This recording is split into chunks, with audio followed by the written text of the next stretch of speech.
head of the department and other people while I was discussing about this, that there are students from there are participants from various disciplines and various universities. So and probably predominance of sociology as well. So I will try and keep my discussion with you on a very generic level rather than focusing on exclusively on social work. And I hope that we will be able to um, chart out some newer areas that are emerging. The second thing that I want to convey to all of you is that I want this session to be a conversation. Um, Not that I am not ready for this, in the sense I don't have a PowerPoint. I usually don't like a PowerPoint. So I would like to have a conversation through which we can identify certain focus areas, certain research areas for the social sciences out of what has happened over the last almost a year, almost 2 years now. Um, Also, I would like to know what language would you prefer for me to talk? Maybe the organizers can guide me whether it has to be purely English or you want me to mix it with Hindustani, or that is all I know. Beyond that, I can't. You can use mixed. There is no issue, sir. Hmm? You No, can will it use. be beneficial if I use mix? I am kind of, I can do You English can and use English as well as mixed, sir. No issue. okay, okay. Thank you. Now, when I talked to the organizers, we were struggling for a topic. So I said, let us look at what the post-COVID world. Um, but while I was thinking of this, and as Aftab told you, we have been able to we just edited a special issue of Indian Journal of Social Work, which has a lot of articles on post COVID and what happened during COVID. We're also in the process of bringing out a new volume. It's in the press on post COVID social work and everything. But I am not banking on those because they are now in public domain. You can possibly read them whenever you want. So I'm not taking out stuff from there and telling you here. What I will do is I am looking at COVID as a disruptive event in the life of of the Indian society, focusing largely on the Indian society. And deception, as you know, is now being taken as a very positive aspect of generating new ideas and creativity and looking at things from a very fresh perspective. So for me, it may not be without any kind of um, see, belittling the loss of lives and the trauma and tragedy. We also have to look beyond this, and therefore I'm looking at this as what is the possibility and where did we go wrong, what could we have done better. And the first thing that comes to mind when we look at the COVID-19 pandemic is the fact that all of us were not prepared. We were highly unprepared as scientists, as social scientists, as even technocrats, even governments, even bureaucracies. Throughout the world, they were thoroughly exposed. All our systems which we thought were working fine have been thoroughly exposed, and we have been kind of found wanting as to how best we should have responded. So what I'll do is I will start from the very beginning, and at each point in the timeline of COVID, let us see what could have been, what happened, and what could have been done in a slightly better manner, and that is what will give us directions for the future. The idea of looking at what went wrong is not to criticize anyone, because we are all part of the whole system, or is not to criticize a particular government or a particular section of society like doctors and nurses, but it's to take a whole stock of the whole things. So with that, I start my talk. So 31st December 2019, when the China informed WHO that there were 27 cases of pneumonia of a unknown cause that were detected in the Wuhan city in the Hubei province of China. And in India, the 30th January 2020, we had the first confirmed case in Kerala's Thrissur district of a student who had returned home for a vacation from the Wuhan University in China. This was followed by two cases on the 2nd and 3rd of February, both in Kerala, in Alappuzha and Kasargod in Kerala. Now, these are three cases that were kind of confirmed in the month of January 2020 in Kerala of people coming from outside India and particularly from China. Uh, then we had in the month of February, 24th February, the Namaste Trump event where the President Trump was here around 24th, 25th February. And till then, there was no mandatory requirement for COVID tests for travelers coming from foreign countries. Till March, 2nd of March, again, one case was detected in Delhi from someone who had come from Italy, and a case in Hyderabad of a person. Yes, do you want me to answer your question? Yes, Mr. Jagdev Appa, you have something to say?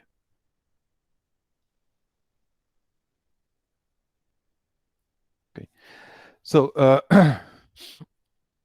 this happened who had traveled to UAE, and then one case of an Italian citizen in Jaipur was also reported.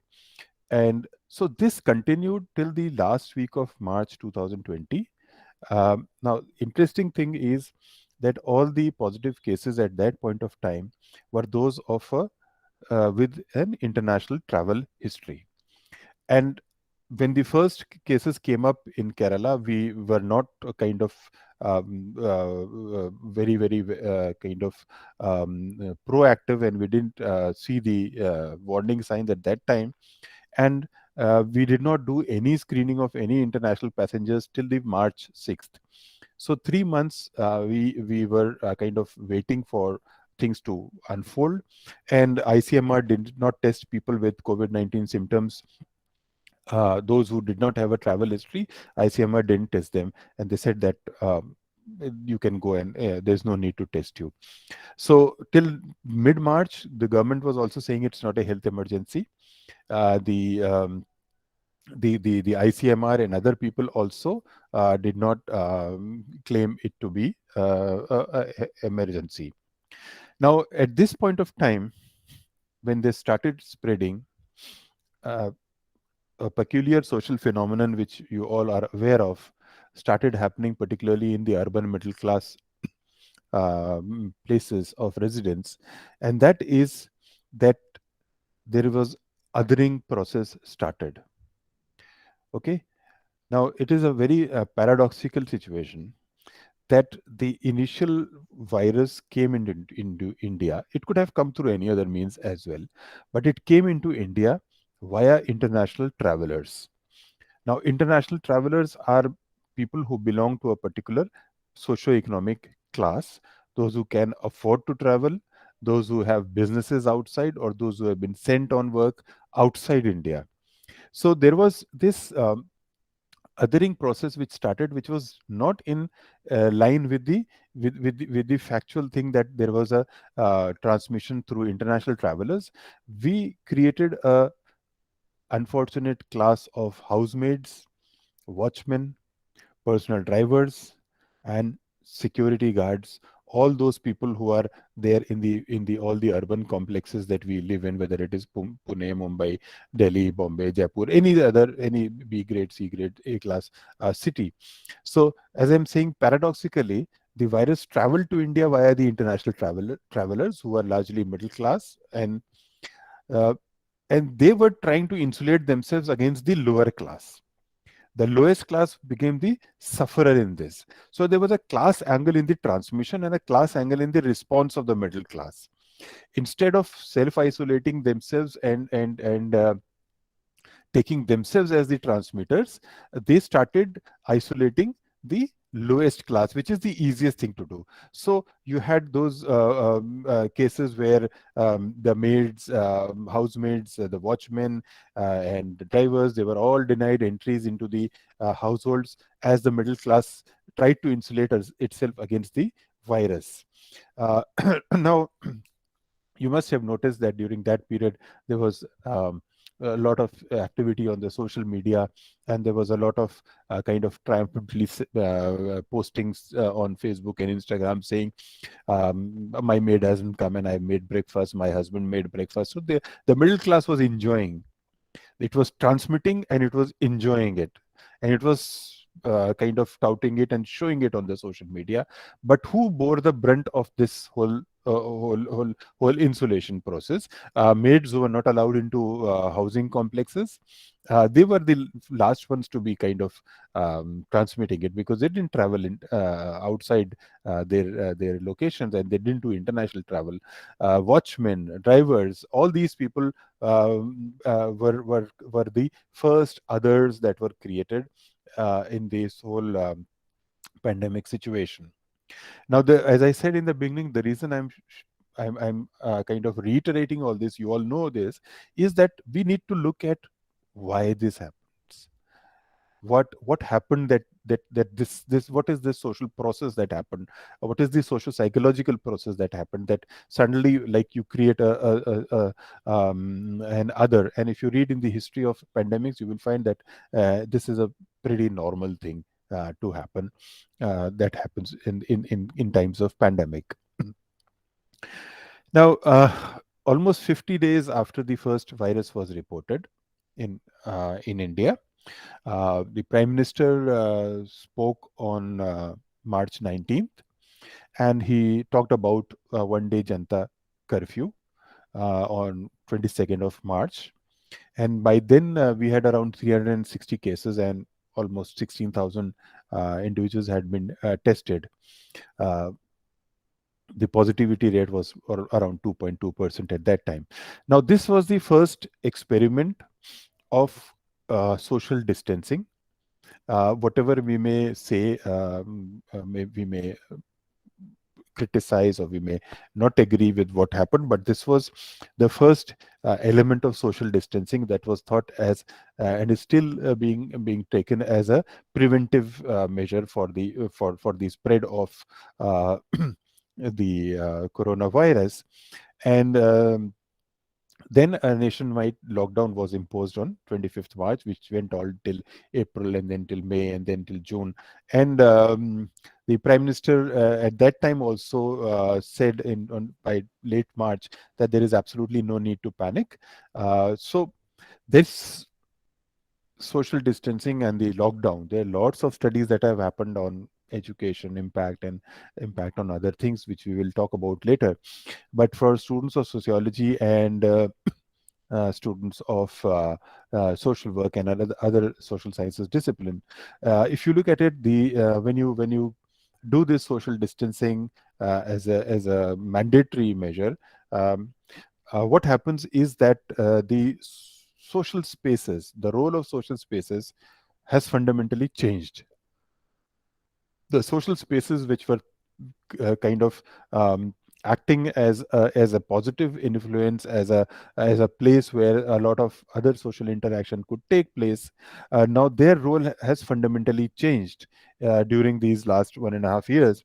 And what has been we need to understand what has been the impact of not just saying distancing, but the limiting of social spaces, and how it has impacted on the development of children, how it has impacted on the mental health and development of social solidarity and neighborhood kind of feelings and other things that happen.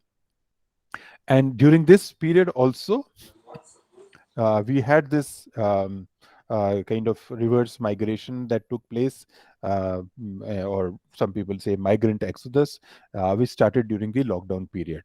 Now, why it started was because there was uncertainty. There was uncertainty because the government did not come out with a very clear cut mandate or very clear cut instruction saying, we are going to lock down the economy, but we are going to do this so that your issues are taken care of. Now that 2, 3, 4 days, 5 days period, which was very very painful for us to see, um, that is where what we need to see in terms of governance, what proactivity in terms of governance can be.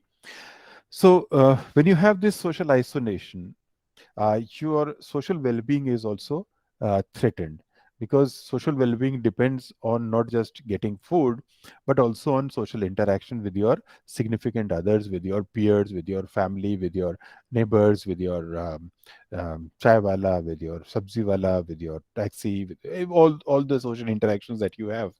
And suddenly now we cut off the social interaction, and um, from a sociological perspective, um, this harm to social interaction and mental health because of the pandemic, and the social change that happened, this is an induced social change.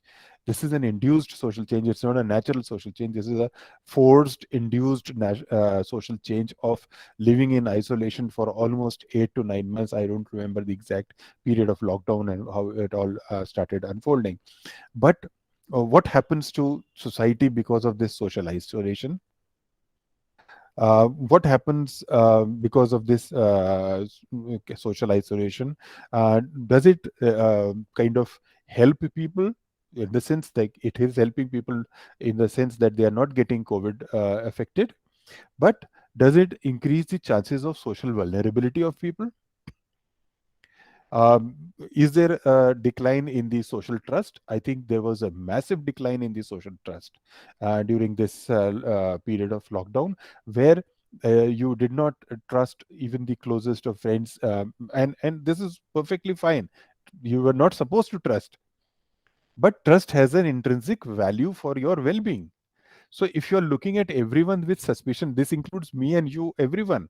We were all doing this. So if you are continuously looking at everyone with suspicion, not for one day, not for 1 hour, but for months altogether, then what is going to be the toll on your mental makeup, and what is going to be the toll on the societal makeup, is something that we as social scientists should be concerned about, and also should be looking at it a little more intensely than just touting figures saying nahi itne log aise ho gaye the, itne log aise ho gaye the. That is for a very different section of people to debate.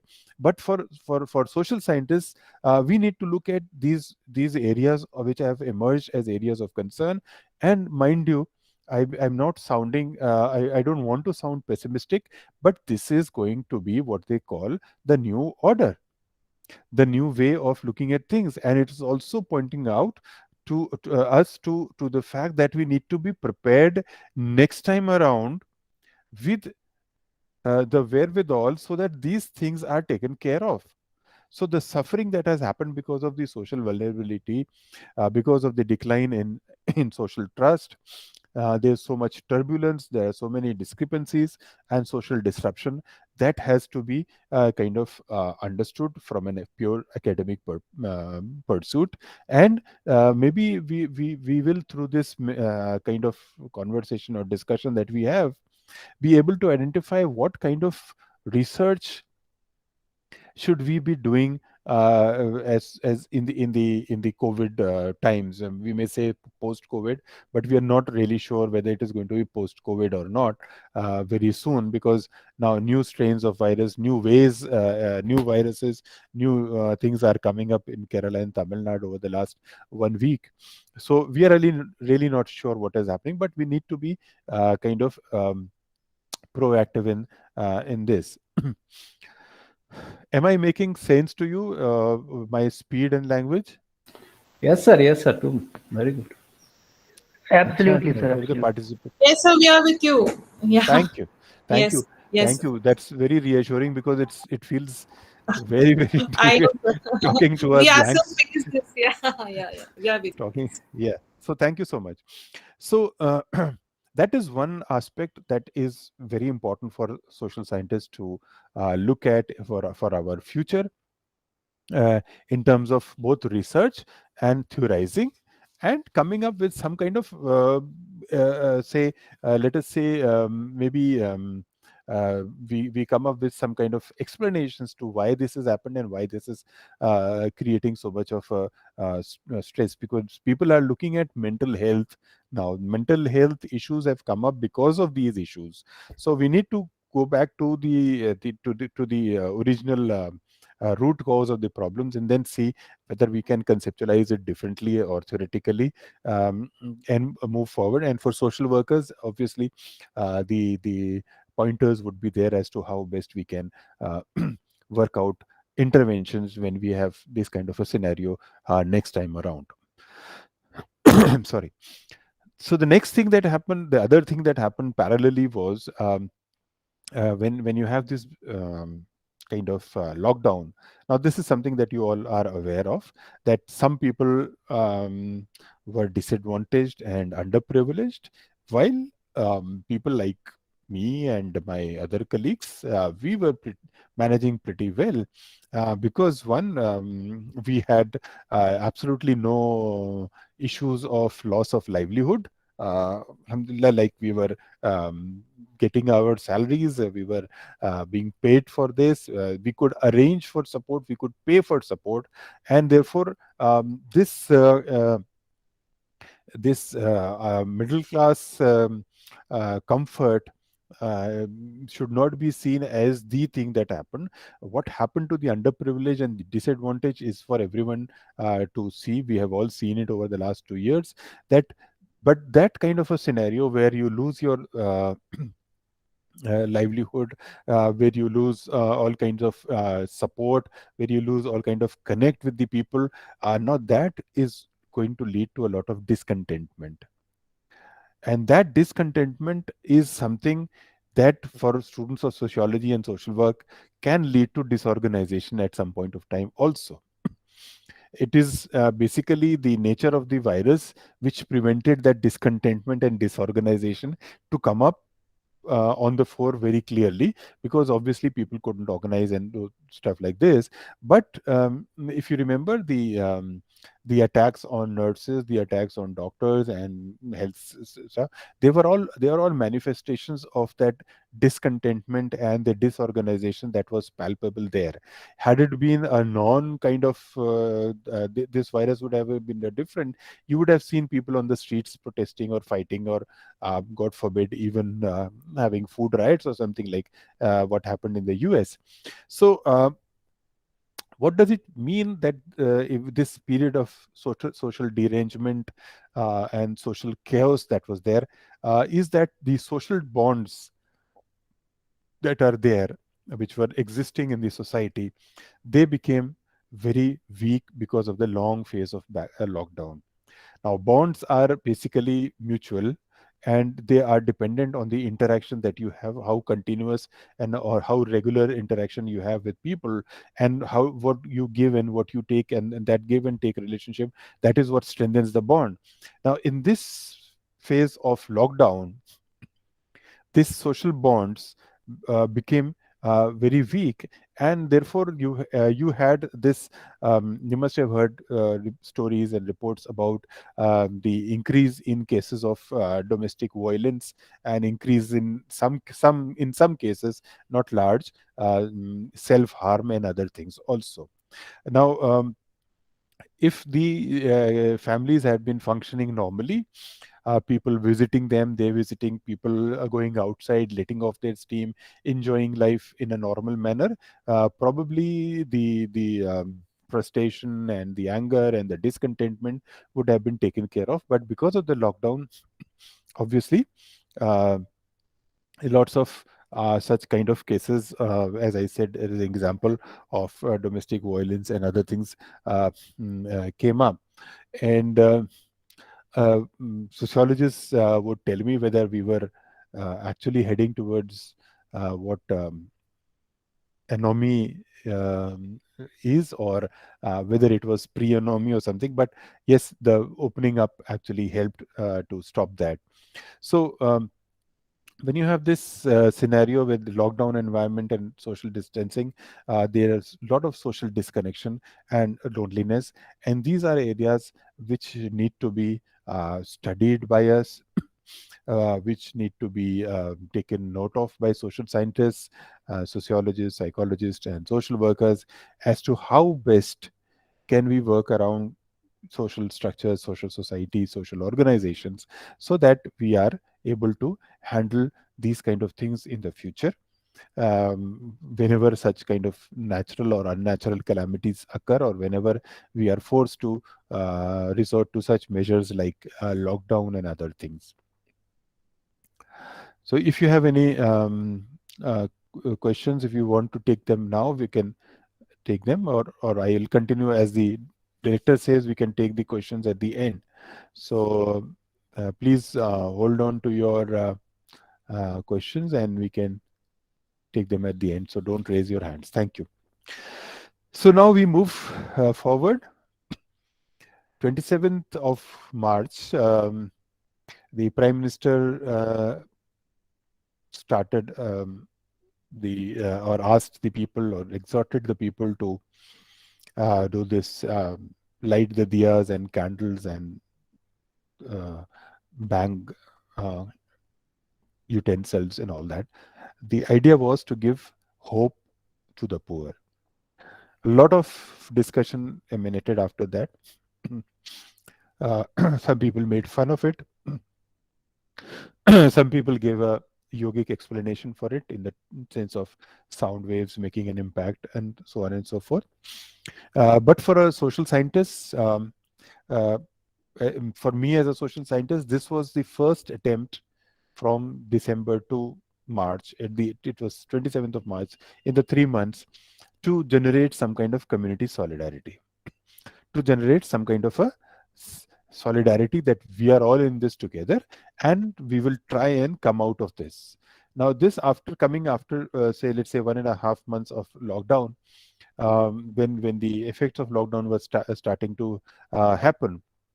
So this was a kind of I would say a welcome step, that we asked, the Prime Minister asked the citizens to switch off the lights in their homes, stand on their doorsteps, light candles, diyas, torches, mobile flashlights.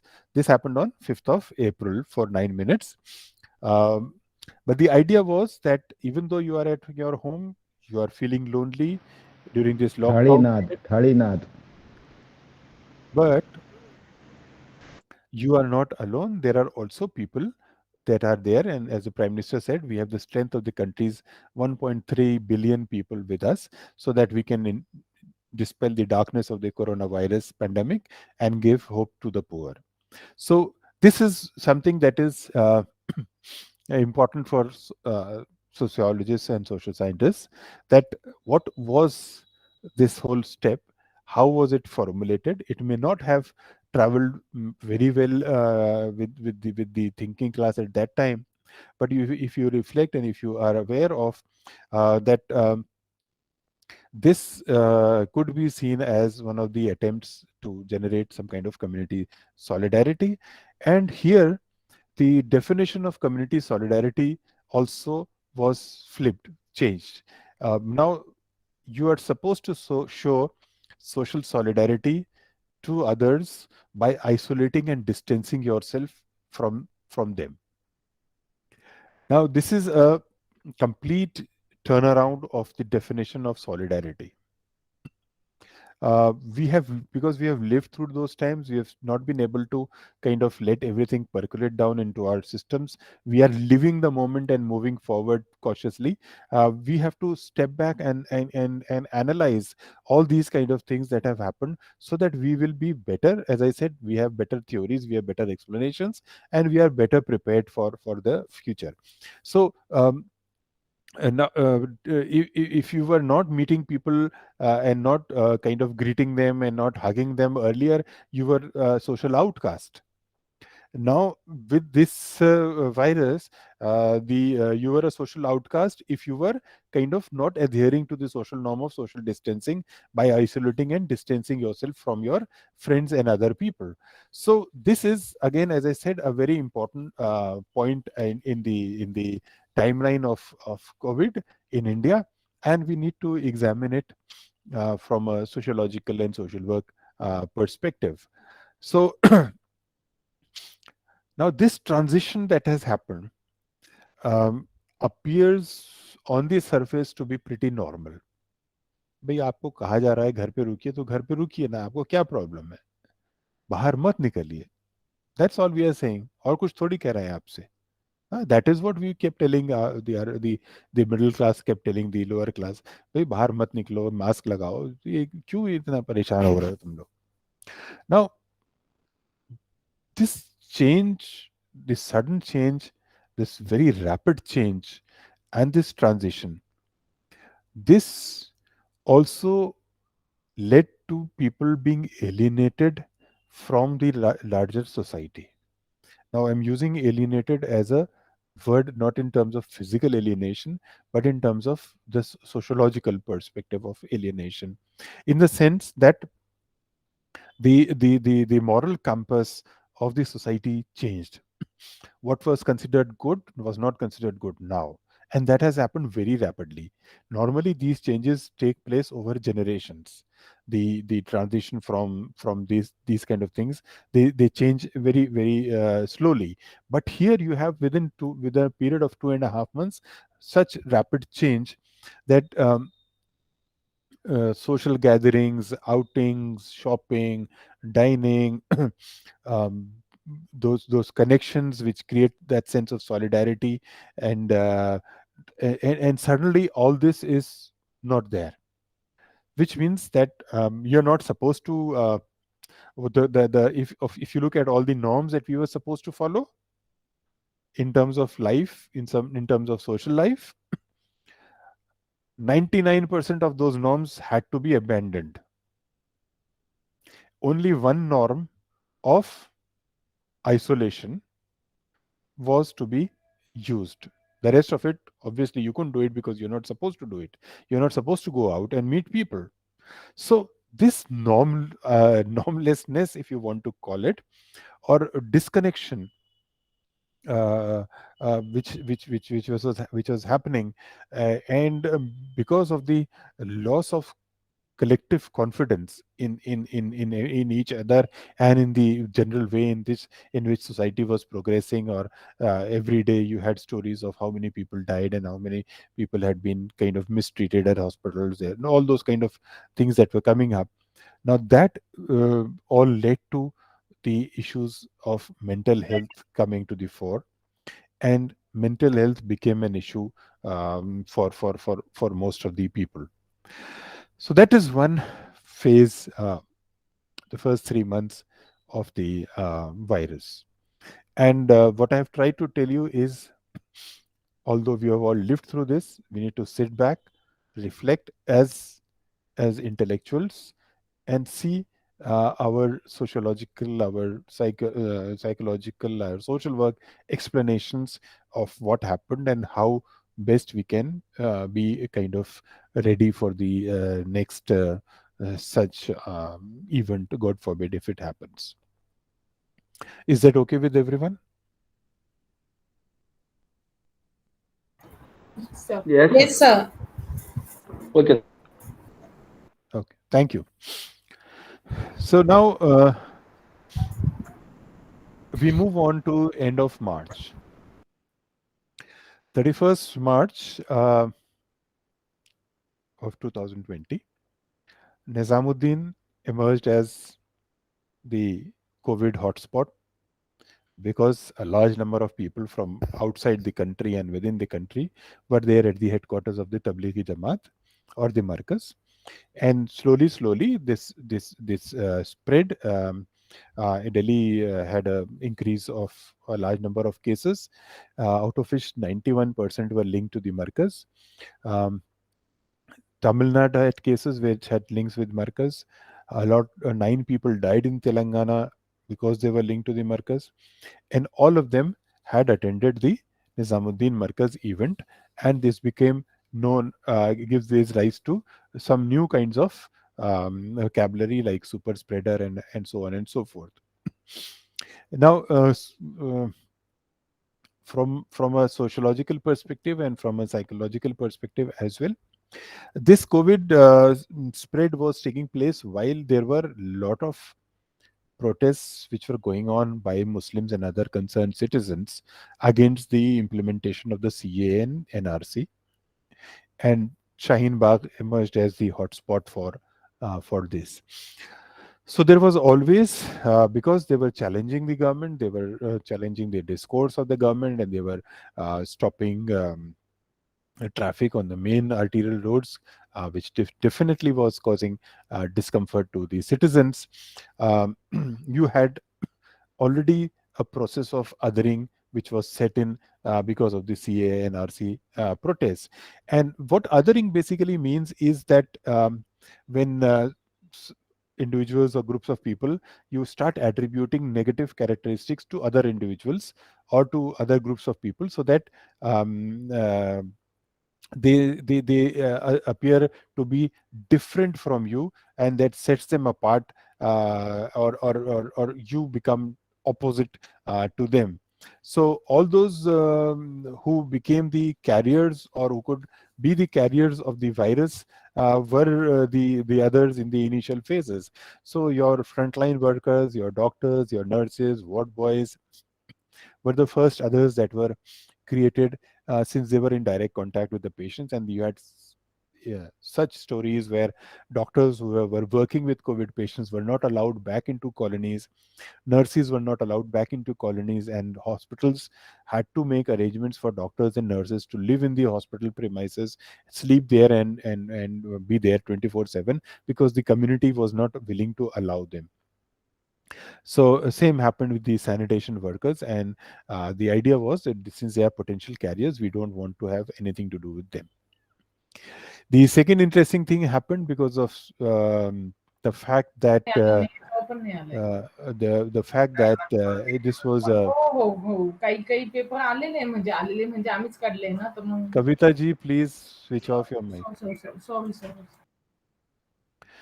So because the virus originated in China, and because of the uneasy kind of relationship that we have with China, where we are in a competition to overcome China economically, and therefore we don't like China.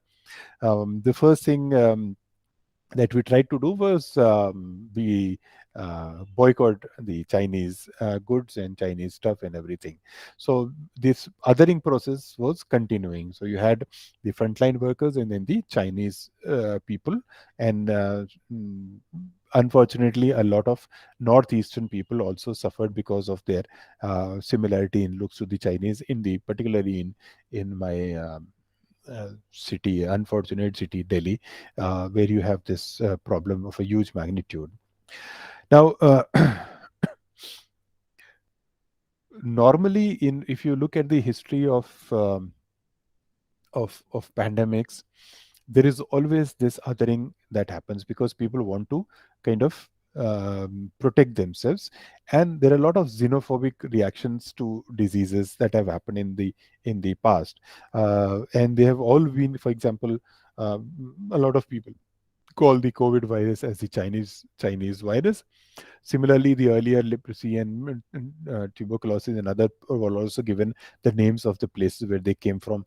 Now, what happens because of this is you create a stigmatized group because of this xenophobic reaction, and once you do this, then it gives the state the luxury of having very heavy-handed response to epidemics, because if you have neutral names, if you didn't have this thing, and if you just thought that it was something that has come up because of a virus, then you will not do those kind of xenophobic acts. So it is the responsibility of public health, sociologists, social workers, to check the tendencies of the prejudicial public, to resist the any efforts which are there to stigmatize and discriminate information, um, discriminate against people by disseminating scientifically accurate, valid information. Do you get this? So we have the responsibility to transmit scientifically validated, accurate information to the people, so that this process of stigmatization and discrimination can be minimized. Now, the The issue is that instead of turning into towards more scientific attitude, towards a more kind of liberal way of looking at things, unfortunately we turned inwards and became victims of our own mindset, in the sense that even though the government, the WHO, although it was kind of um, dilly-dallying because everyone was unprepared, the government, the WHO, the UNICEF, all those institutions, CDC, which were coming up with factually accurate information, scientifically validated information, that was unfortunately not taken to be true. Now, that was the biggest tragedy of this coronavirus episode in our history, is that scientifically validated information has been invalidated by the larger majority of people, not only in India, but also in the far west, developed west, and other places as well. Now, if that is going to happen, what is going to happen to society? If I go to a doctor and he tells me that I am having this disease, and I said, shit, you don't know anything, then who's going to suffer? So the society is suffering because of that, and this is where um, the social behavioral change communication comes into picture from the social worker's point of view. How do you get people to adhere to scientifically validated, accurate information of wearing a mask properly, washing their hands? These are the only two things, and maintaining a distance from the other people. These are the three things that were there. Nothing else. We had no, we had no vaccine in 2020 March.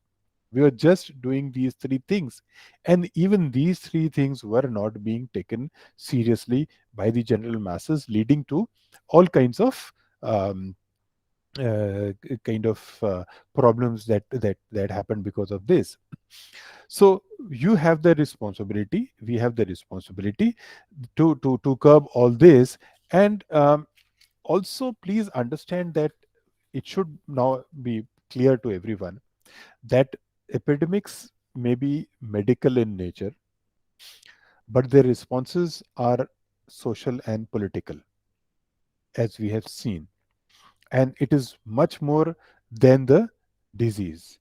You can evoke, you can harness the responses to incite the people. You can also use it to incite the historically embedded anxieties within society, conflicts, social control. So the fear and distrust which was generated here, which also reflected the lived histories and memories of inequality, conflict, and all those that has happened. So it is in this background that we need to look at Tablighi Jamaat episode also, and the flood of Islamophobia that happened because of Tablighi Jamaat event. Uh, in Delhi, vendors were asked to show their Aadhaar cards before being permitted to enter residential colonies, and those with Muslim names were not allowed until the Minorities Commission intervened. A private cancer hospital in Meerut issued an advertisement saying Muslim patients should come to the hospital only after getting themselves tested for COVID. WhatsApp, Facebook, Twitter, panel discussions on news media, and official government briefings, they were astonishingly Islamophobic. Even Delhi government was complicit in this by bringing out the data separately for Tablighi Jamaat for almost 20 days, creating in the minds of people impression that all this has happened primarily because of the Tablighi Jamaat. I'm not saying that it has not happened because of that. We will come to that. And the historical things that I've just mentioned that come to the fore in terms of pandemic is very, very evident when the hashtag, you are aware of hashtags on Twitters, the hashtag of Corona Jihad was used in nearly 300,000 tweets reaching 170 million users just between 31st March and 6th of April. So within a period of 5-6 days, an impression, image of Corona Jihad was created among 170 million users on Twitter. And if you remember cartoons showing a suicide bomber dressed like a Muslim, representing a member of the Tablighi Jamaat, and he's set to defuse a bomb known as Corona bomb. They were also widely shared.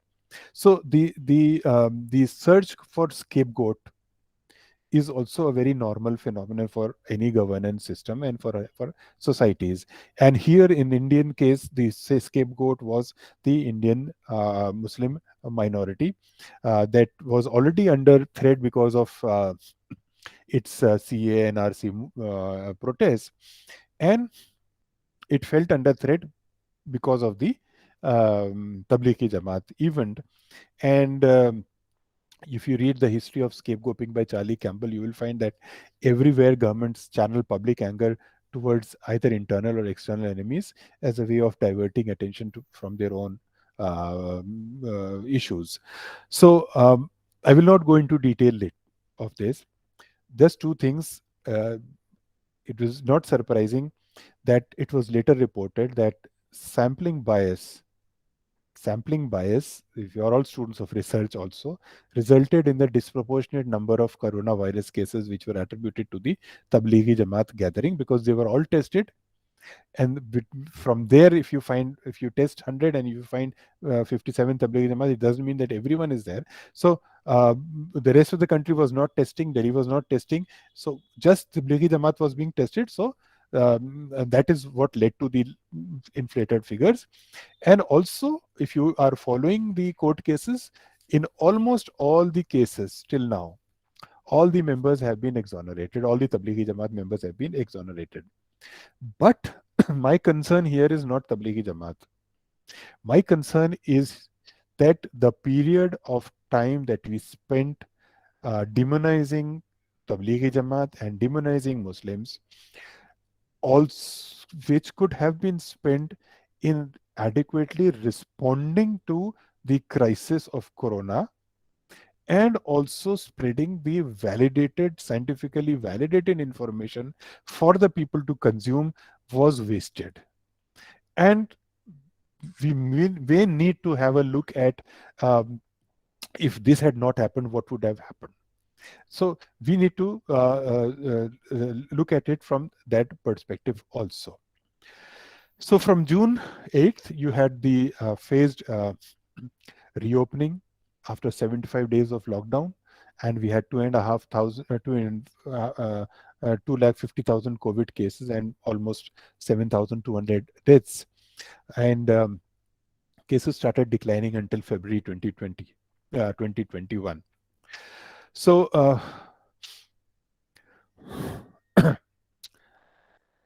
we need to also see and talk to the deprived masses what they thought of their lives during the lockdown period. What went on in their minds?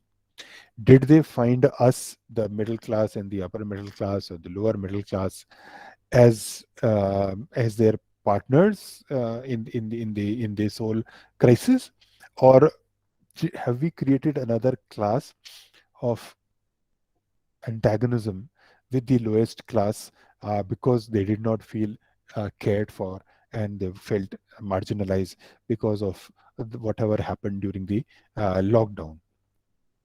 So it's very simple logic that the rich can afford social distancing, but the poor cannot. And with just single rooms, tenements in a lot of urban slums and other places, how do you impose social distancing? The poor cannot afford social distancing. This is very, very clear. And the second thing that happened is because of the schools being closed and then in the online classes, the digital divide came up very, very prominently. So we need to look at that very, very seriously. People will get cured of COVID. We all have suffered personal tragedies. A lot of us have actually contracted COVID and still struggling with it. But the harm that has been done to society in terms of social solidarity and other things, this will have larger long-term repercussions. And as social scientists, we need to be kind of aware of them and also study them properly and see what has happened. Okay. Then we had this second wave from March 2021. So from September 20 till March 2021, there was like up, down, and we were kind of given new terminologies to understand, and positivity rate kya ho gaya hai, or community does that something new terms started coming up. So now the second wave was significantly different, qualitatively different from the first wave of corona, because the physical symptoms that were presented in the second wave were different from the first ones. There were a lot of acute respiratory distress syndromes, shortness of breath, um, requiring supplemental oxygen, mechanical ventilation also. Mortality was also significantly high in the second wave, and also with a younger demography, lesser comorbidity, and this breathlessness and oxygen was happening in greater frequencies. Now, what was exposed in the second wave was that the federalism, the lack of coordination between different health agencies and the government of India, and so on and so forth. They were also pretty well exposed. If you remember the oxygen crisis, whatever you may want to call Arvind Kejriwal and the Maharashtra chief minister, or the Kerala chief minister, or whatever your political ideology may be. But if you sit back and reflect, this was a reflection on governance. This was the first time that there was this friction came to the fore, that how the different agencies of the government were not functioning in tandem with each other. Also, interestingly, and this is something that I've asked a lot of people, I've still not been able to find an answer. Although the Tablighi Jamaat was the first of the victims of the hatred in the first wave, it was the first to step up to the challenge of the pandemic also. Those members of the Tablighi Jamaat who had tested positive for the virus and had been cured, they were the first ones to come up to donate their blood plasma. And because the government said we need blood plasma, and which helped cure, I don't know whether it helped cure, but it was psychologically, yes, it helped cure a lot of affected people, to the extent that state governments issued appeals to all Tablighi Jamaat members to come forward to donate plasma, and they participated into that. And the Tamil Nadu police actually put in place a model where Tablighi Jamaat appointed volunteers in all districts to facilitate in identifying and quarantining the people who had come from Delhi, along with their close associates and other people. So what I am concerned about as a concerned citizen of this country, and as a social scientist and social work educator, is this breakdown of the social solidarity, the breakdown of cohesion, and the breakdown of harmony happening bang in the middle of a life-threatening pandemic. Now, how do you explain this when all of us are threatened with this life-threatening pandemic? Where do you get the space to generate hatred? Where do you get the time to create this xenophobia? What are the social forces which operate during these times to create these kind of scenarios? And what can we do to kind of overcome all this so that nothing like this happens in the future?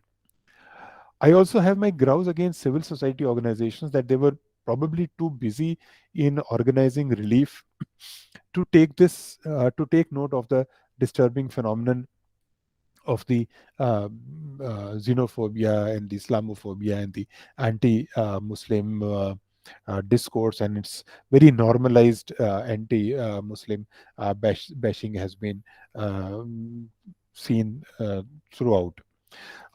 So the social capital that we could have generated and could have been used to support the suffering people uh, could not be kind of taken into consideration, and we lost out on a lot of time. And my hypothesis is that if all this was not happening, and if there was better understanding of what we were doing, we would probably not have had so many problems that we have had. Another interesting thing, and again for purely sociological reasons, is the B response. first Shimala. Sir, become how much Mr. Devendrappa, please switch off your mic. Please switch off your mic, sir.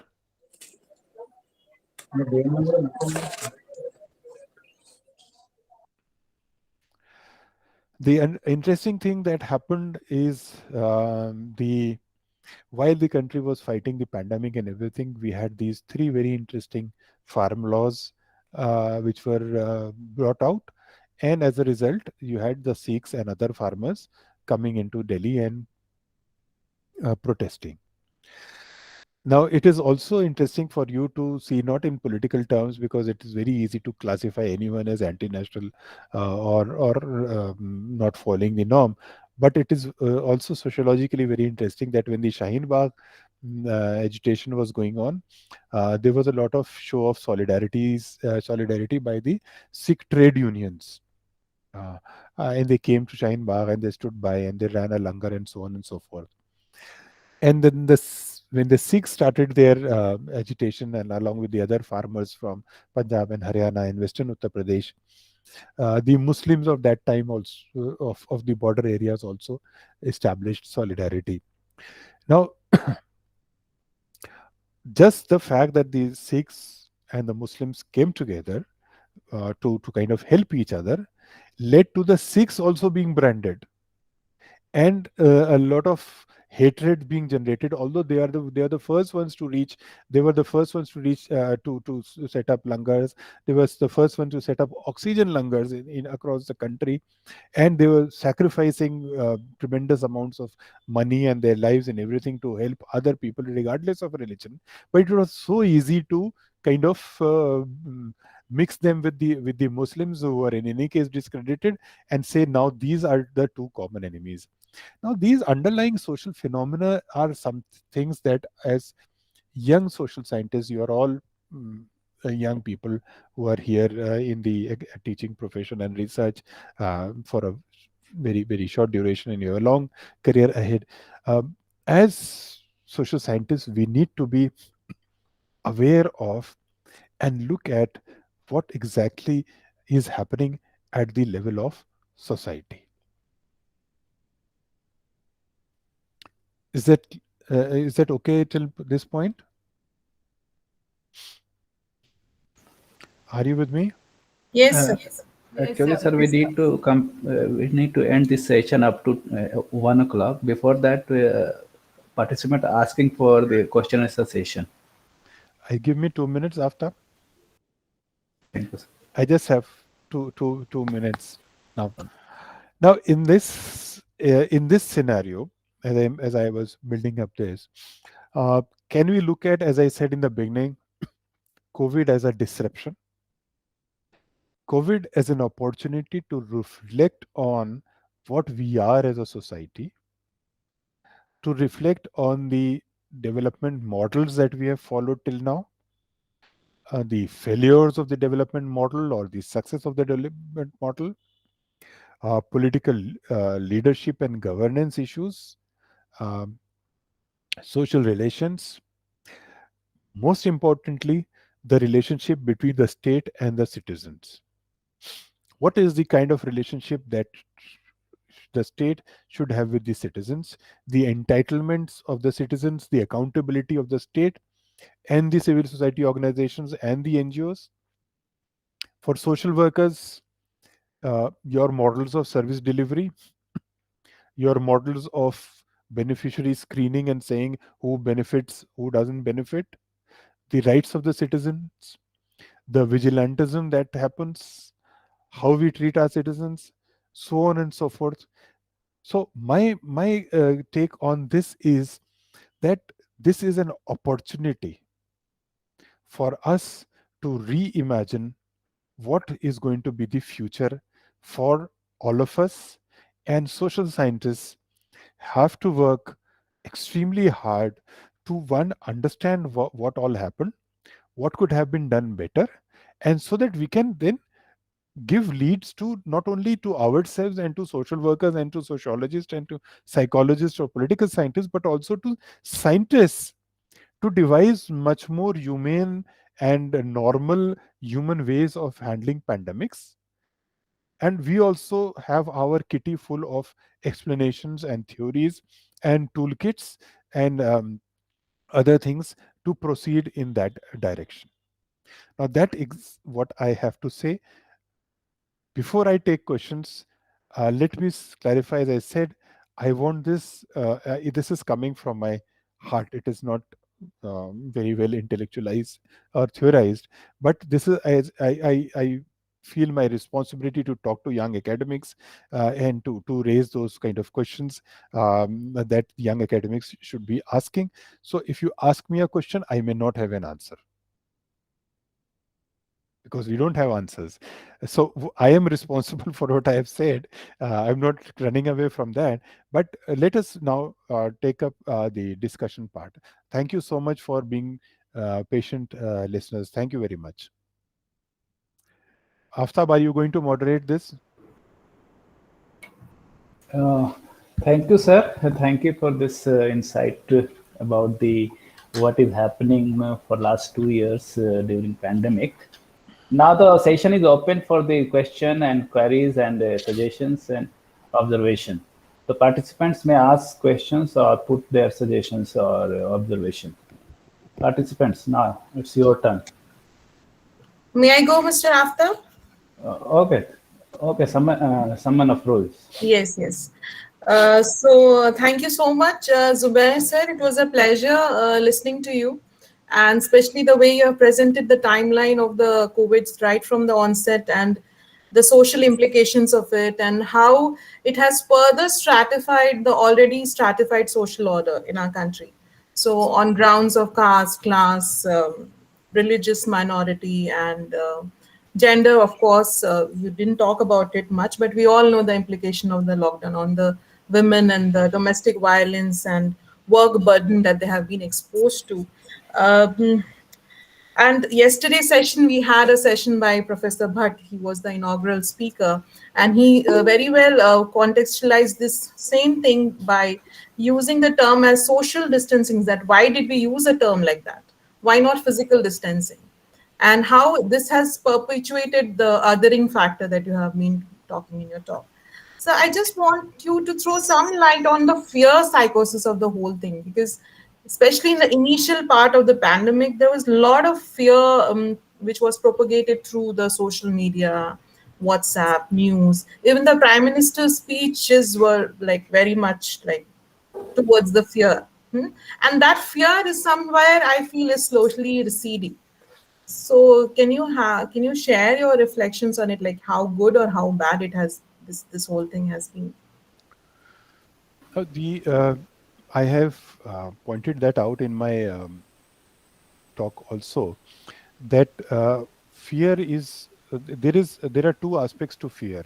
One is the fear of catching the virus, and because our health systems were not ready and there were a lot of mortality that were happening, so there was always a fear of dying. I have also experienced that. I have also been hospitalized for 12-15 days because of COVID. I have also experienced that fear of dying. But The other fear that I am more concerned about, that you are reflecting on, is the fear that is generated out of unscientific, unvalidated rumors and other information that has Exactly. that was put into Mhm. place. Now, Mhm. that is where the government and the civil society both have been found wanting. Like, if you look at it, the first wave, there was almost no NGO. First Mhm. part, because we were never taught about it, we never thought about it, we don't work in emergencies, we have absolutely no idea. You could not send your workers out because you thought that how can I send my workers, they may contract COVID, and so on and so forth. By the second wave, they were better prepared, at least in terms of reaching out to people. And I think they were spurred into action by the reverse migration that took place. Till that time, there was absolutely no response because we had no information. Mhm. Now, that fear is information is the key to handling fear. If Mhm. you have that fear, then we trust the government so much, and there is a hyper nationalism in this country, hyper patriotism in this country by trusting the government. But we refuse to trust what the government was saying about Corona. Now, that is, as I said, I will not have this is something that we need to explore. Yeah, yeah. ये क्या हुआ? But like, I'm willing to lay down my life on the call of my leader, but I will not follow his saying that please maintain distance. So my presentation is not about what happened in Corona, but what are the leads for social scientists Mhm. to delve more into it and to come up with explanations. That is what my concern is. So as you said, the other thing is we could have talked about how many schools were closed, महिलाओं को कितना पीटा गया, फलाना फलाना क्या हुआ, but I didn't want to do that. I'm sorry. Okay, sir. Yeah. Oh, Thank you. Thank thank you. you. Dr. Prithvi Raj is raising his hand. Dr. Prithvi Yes, Raj, sir. you can ask Yes, sir. question. Thank you, sir. Sir, good afternoon, sir. Good afternoon, Prithvi. Sir, my question would be related to the incident that you mentioned regarding Tablighi Muslims or the Shaheen Bagh incident, another incident, sir. Uh, so, as a sociology teacher, if I have discussions regarding this religious issues or Islamophobia, the xenophobic issues that is happening recently in the sense since the recent government has been from 2014 onwards, and I have seen many students who were open before with me are going away, like they're branding that I am like a leftist thinker, or I'm supporting this other people who are against the present government. So as a social scientist, how can I convey more to my students that pluralism is is the need of the hour in our country, and not xenophobic centric ways, so Yes, I understand as an academic that is a challenge. That is a big challenge for academics of how do you present your perspective. And obviously, you see, we cannot sell dreams that way. Um, so, if you have evidence-backed information, that will definitely help, whether you are say a left of center or right of center or center. I as a student would be more willing to listen to you if you have uh, evidence backed discussion rather than just rhetorical or some kind of a larger dreamy kind of thing. So my concern, my advice to all young academics is, no matter what your political ideology is, students would listen to you if you have evidence in your hand, and whatever you are wanting to teach them, it will always work well when you have the facts with you, when you have the evidence with you. Thank you. thank you, Okay, sir. Dr. Nilanjana Roy raised hand. Nilanjana Roy. Sir, I have an observation. I have been tracking the media regarding the various aspects that they discuss pertaining to COVID right from March of 2020. And what I have seen is that one very neglected group in all discussions, in all media articles, are the senior citizens.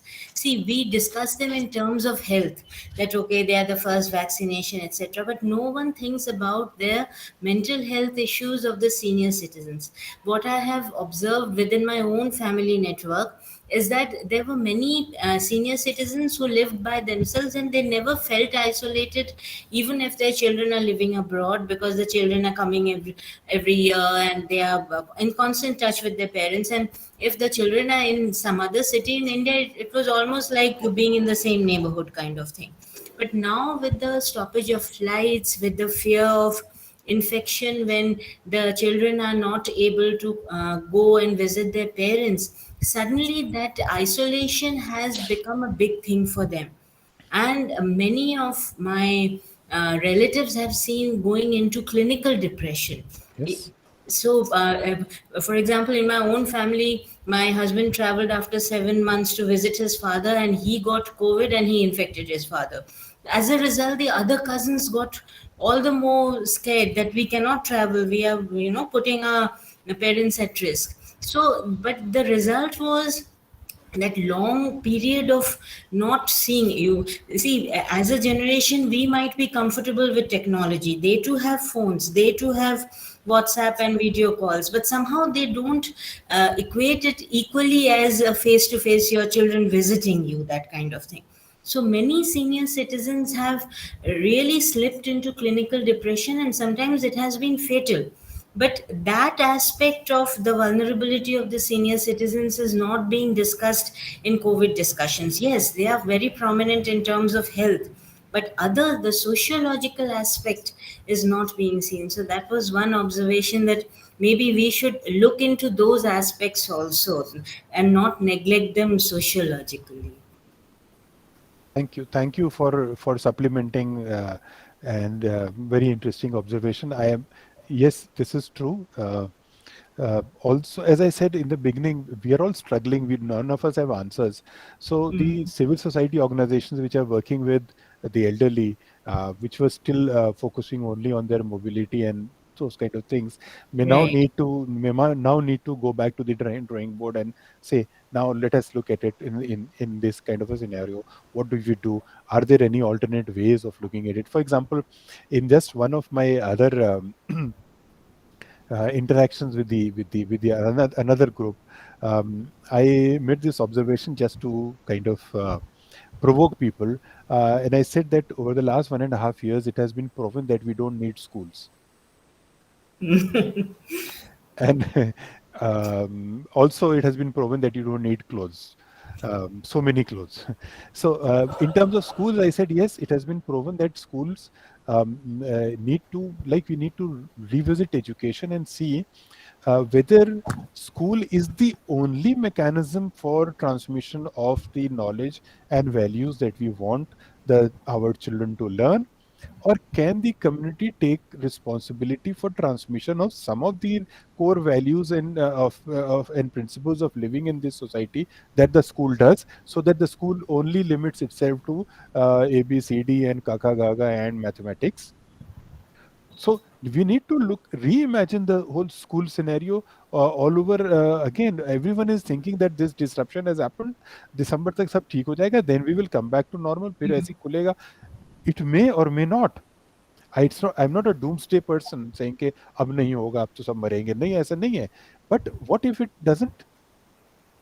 What if it doesn't? Now there is such a huge learning crisis in India. For 1.5 years, children have not gone to school. That is learning crisis which educationists are talking about. I am talking about the impact of not going to school in terms of not having friends, not Right. learning from your peers, not having the warmth of greeting people every day, new people running around in the playground. You have seen in your families children growing up. They should have been in the school by now. They have never been to a primary school. They have never not been to a play school. ये जो generation निकल के आएगी, they will probably lag in some of the developmental aspects of socialization. In nuclear families, there are two children with two parents. on their phones constantly, and those two children have absolutely nothing to do. No play schools are open. Parents don't have the understanding or the skills to devise activities for them to do their socio-emotional learning. ये बच्चे कैसे grow होंगे? So there are a lot of such things that are there. Thank you, Dr. Ray. Thank you, sir. One thing I would like to add in this, sir. You said that we are not the citizens of India are not able to follow the guidelines of the lockdown. So I want to know your view. Is it possible to follow the guidelines keeping in mind the basic needs or of the people, or the very basic needs of the people? People were migrating on food from the Delhi to Bihar and all. So is it possible to follow, or we are not just blaming the victim instead of raising questions on the authority? You're absolutely right, Aftab. I have when I am talking about the people not being following the norms, it is not limited to the lower sections. It is also above in the middle class. Even in my family, when I go around with a mask, my cousins make fun of me saying, कुछ नहीं होगा, तुम्हें तो हो भी चुका है, तुमने वैक्सीनेट भी करा लिया है, सब कुछ है, तो I am the full package. I have had COVID, I have been vaccinated for both the doses, everything. I should technically be free, but I still go around with a mask. But my peers don't do that. My presentation also said that it is difficult for the poor to be following these, and the government should have made arrangements. उनके खाने पीने का, चलने फिरने का कोई तो arrangement, assurance तो होना चाहिए था. Hey, but stay back, we will take care of you. As the Delhi government said at the fag end of it, कहीं मत जाओ, हम खिलाएंगे. But जो भी हुआ उसका, but that assurance at least should have happened so that there were not migration. But I'm talking about the educated sections. So it's a challenge for behavior change. Yes, sir. It's a challenge to study what are the social norms, how social norms can be established, how social norms can be changed. Just information may not help. How do you position your message? Yes, you will need to understand it from that perspective. Okay, thank you, sir. Any other questions from the participants?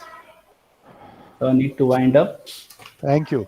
Mr. Israr Alam from Department of Social Workers. जी sir. Sir हम लोग कल से जो session attend कर रहे हैं उसमें कोविड-19 का जिक्र बार बार आ रहा है, और कोविड पोस्ट कोविड जो चैलेंजेस हैं, आई मीन उससे जो कॉम्प्लेक्सिटी ऑफ वल्नरेबिलिटी है सर्टेन ग्रुप्स की, वो और ज़्यादा एक्सपोज हुई है. ख़ासतौर पे अगर सर वो लोग जो इनफॉर्मल सेक्टर्स में काम कर रहे हैं, they don't have any organisation, they don't have any bargaining institution. तो इस पर्टिकुलर वे में मतलब अगर हम सोचते हैं और देखते हैं तो सोशियोलॉजिस्ट हों या सोशल वर्कर्स हों, वो क्या रोल प्ले कर सकते हैं कि इनकी सोशल सिक्योरिटी को और ज़्यादा स्ट्रेंथन किया जाए? See, sir, thank you so much.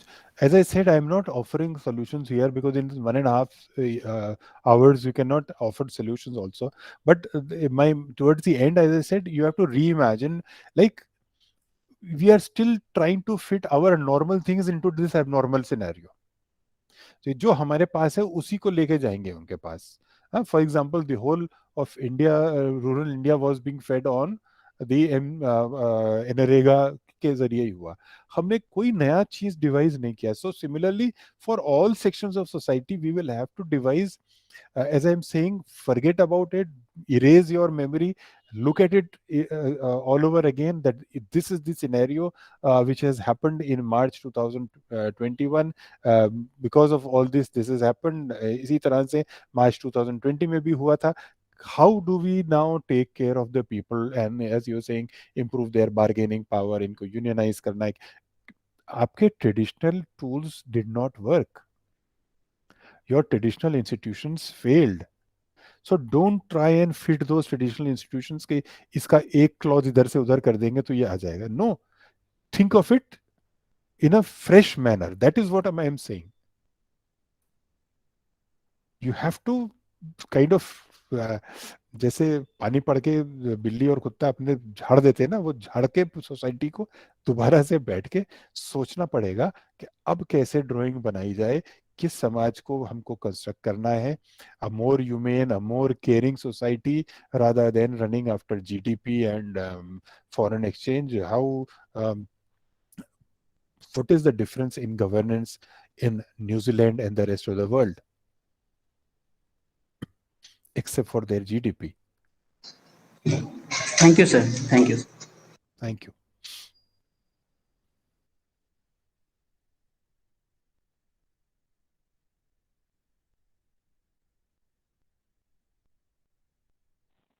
Thank you, sir.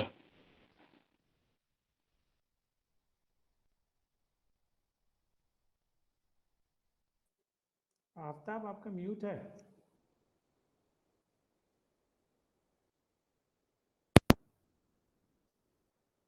Aftab voice नहीं आ रही आपकी, म्यूट है आपका। Thank you, sir.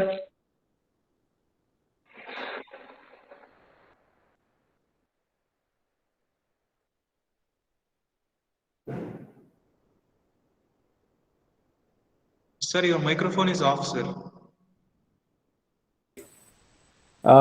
Sir, thank you very much, sir, for your this talk. This talk can be good for us to learn how to narrate this pandemic period, and it can be a good example of counterfactual narratives. You added what could have been done, and what the government and we the people of India did, and the whole world was suffering. So thank you very much for this delightful or informative or encouraging talk with you. We hope that in future we will see you once again and again for such kind of talk, and so that the participants and we all can have good information and knowledge. Thank you. So thank you very much, sir. Thank you. And thank you from the HRDC, Manu, and the Department of Social Work and Department of Sociology. Thank you so much. Thank Thank you very much. It's a pleasure. Thank you. you. So participants, we will meet on 2 p.m. after the break. Okay. Thank you. Thank you. Sir.